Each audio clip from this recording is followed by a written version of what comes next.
How effective is political canvassing? Well, it's very effective if you do it well. It's the difference between winning and losing. If you would like to know how to do that with precision, watch this video because I got a lot to share.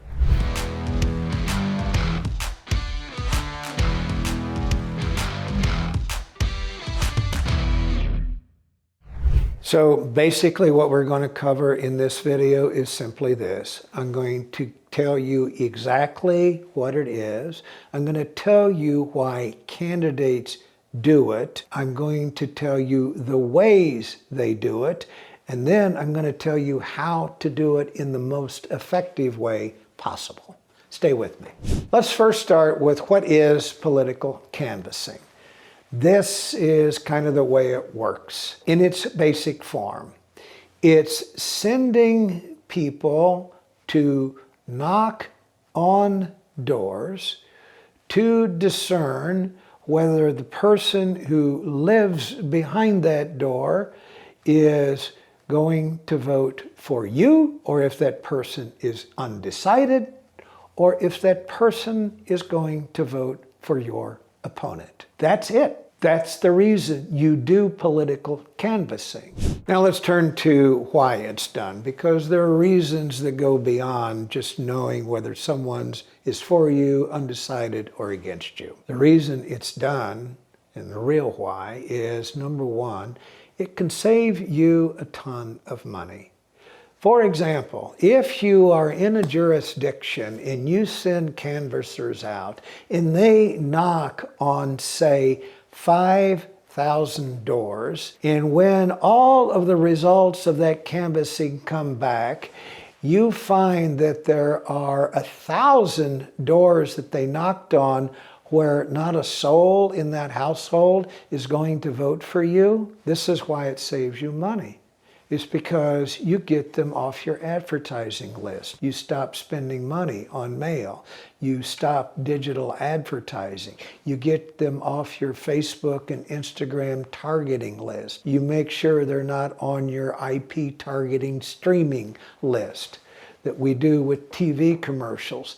It's a waste of money. If they've already said they don't like you and they're not going to vote for you, don't spend another dime. Now, you take the money that you might have spent trying to convince them to vote for you, and you devote more resources to those who need to be persuaded with more information that they have not yet received. You have to convince them to side with you, and that's a better way to spend your money than sending it to people who've already decided to vote against you. There's another way you allocate that money, is you can then devote more resources getting people to the polls who said that they are for you, because at that point you want to move heaven and earth to make sure that they vote, either absentee or by mail, or show up early to vote, or vote on election day. Now, why does it make a difference? Well, there's another reason, is because in close competitive elections, it usually comes down to this. After the campaigns have spent all they got to spend on advertising, those that organized canvassing, those who send a bevy of volunteers out to knock on doors, candidates who take the time to go knock on doors, are generally what we say that is an organizational effort. 9 times out of 10, when two candidates in a competitive election have spent equal amounts of money, the one with the better ground operation is generally the candidate who wins. Why? Because there's nothing that beats a conversation, two-way conversation, authentic and genuine, between a volunteer and a candidate and a voter. It is the most effective political advertising known to humankind. I mentioned there were other ways to do political canvassing, and I am going to mention them in passing, and then we're going to spend a little bit more time on this door-to-door stuff because it is the best of the 4 ways. Number 1, you can send surveys to voters. and get some feedback if they respond to them. Something about whether they like you or don't like you, whether they like your opponent or don't. Even form of polling is a survey where you can get some detailed information. Maybe they tell you what the hot issue is to them. That is one way to do it. You can always send text messages to people and saying, of these 3 issues, which one is most important to you? Do you have a preference yet in this race? You can do the same thing in emails. However, it's a different kind of communication. That is not as effective, and you don't get the same kind of response that you do if you engage a voter at their front door. That's why I say door-to-door canvassing is the king, effective way, is the king of the ways to canvass voters, the absolute best way. So let's now turn to how you do that well. Number 1 is precision targeting. There's no point in sending canvassers out to knock on every door in a community without knowing whether their household contains a registered voter, without knowing whether that household has participated in any election in the past 5 years. What you want to do initially is you target a list for doors of your volunteers to knock on is dig into the data and look, at least initially, for people who are, number 1, eligible to vote in your election, and number 2, have a history that suggests they're likely to vote in the election year that you are running. Because otherwise you're wasting the time of volunteers sending them out to talk to people who may not be likely to vote or are not eligible. That is what we call precision targeting. Now, once you have those target lists put together, they need to be converted into what we call walk lists. That is the same list of voters, but organized by households. Say you've got a jurisdiction or a neighborhood with 100 households, and you do your list and you're going to send your door knockers out to knock on 50 of them. Well, which door are they supposed to knock on? Those are what the walk lists are. Now, there's a third step to take. If you're sending a volunteer out to knock on 50 doors on a Saturday afternoon, you want to create a route map for that volunteer that allows that volunteer to walk that route and knock on certain doors in the most efficient way possible. Now, what do I mean by that? Let's imagine that you are a UPS driver and they load 100 boxes in your van that you're supposed to deliver between 8 o'clock and 5 o'clock in the afternoon. They're not just going to give you a list of addresses. They're going to give you what we call a route map.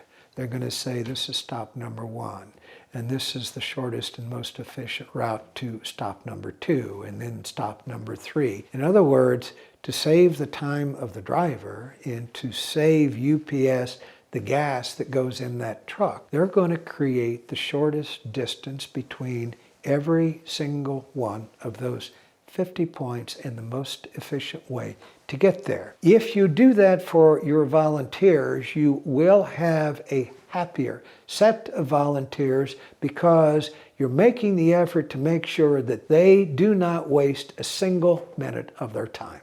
Next point about your volunteers. Do not send them out without training. Do not send them out without a little bit of instruction. Number 1 is make sure they're dressed properly and well coiffed, because a volunteer that looks like a ragamuffin knocking on the door of a couple of seniors who are scared to death of crime in a neighborhood, I guarantee you, they are not going to open the door for your volunteer. Make sure, as I said, that they're well dressed. Give them some identification, a t-shirt with your campaign logo, a sticker on their lapel, a jacket with your logo on the back that clearly identifies that they are associated with your campaign when they knock on somebody's door. That voters are more likely to open a door to someone who looks like that than they will someone wearing a hoodie. The third thing is give them a little instruction on how to deal with antagonistic voters. There are lots of haters in this world. There will be voters whose doors they knock on that spew a lot of crap about why they don't like you and what you stand for and all of that. Your volunteers are going to encounter occasionally those kinds of reactions. Tell them not to argue. Tell them not to get upset. Tell them just assume that that voter is having a bad day. Tell them to thank the voter for their time and move on to the next household, and make sure you get that voter off your target list. Now, one of the other things that makes canvassing run really well is the way you treat the data that your volunteers collect.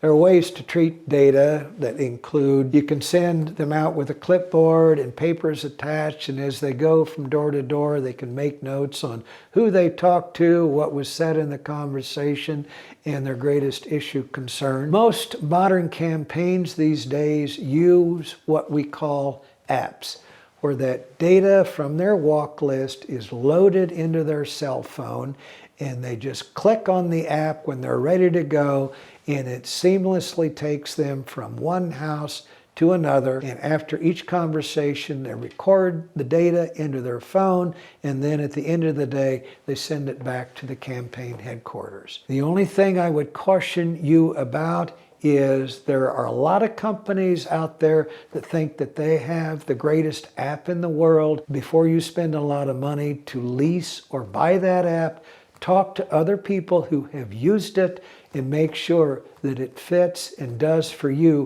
what you need it to do. By the way, if you are thinking of running for office someday or like to work for someone who is, I have the perfect gift for you. 12 essential steps to prepare yourself for a political campaign. All you need to do is click the link below this video and you'll get your copy for free sent to your email. Now, while this material is fresh in your mind, I have another suggestion. I'm going to suggest that you watch another video, the link of which is below this one, How to Recruit Volunteers in a Political Campaign. If you are serious about doing canvassing, the more volunteers you'll have, the better off you'll be. So click the link, watch that video while this material is still fresh in your mind.